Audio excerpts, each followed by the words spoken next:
Hello, everyone. I thought I would talk to you about the fact that the more experienced that I become as a writer, the more self-conscious I become and the more doubtful I become. Many people seem to believe, and I once believed this, that the more experience you receive as a writer, the more confident you will become in your abilities. But that's actually not so with me. Because the more experienced I become, the more aware I am of potential mistakes.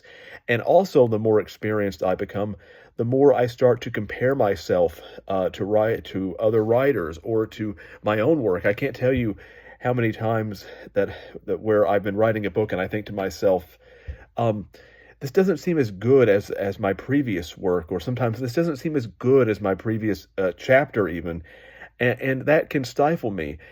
And obviously, the more experienced I become, the more thoughts like that I have.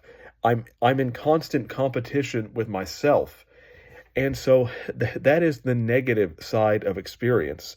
Um, when you're when you're inexperienced, you're not aware of all the potential mistakes you can make, and obviously, you can't compare your current work to other works that you've written if you haven't actually written anything yet.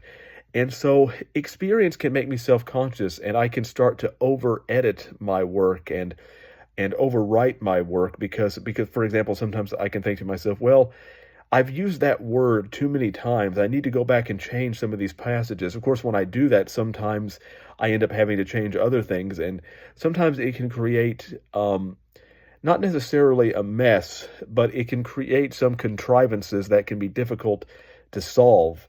And it can make it where the writing doesn't flow as naturally. And so, to me, that is the dark side of experience, so to speak, is that it can make you self conscious.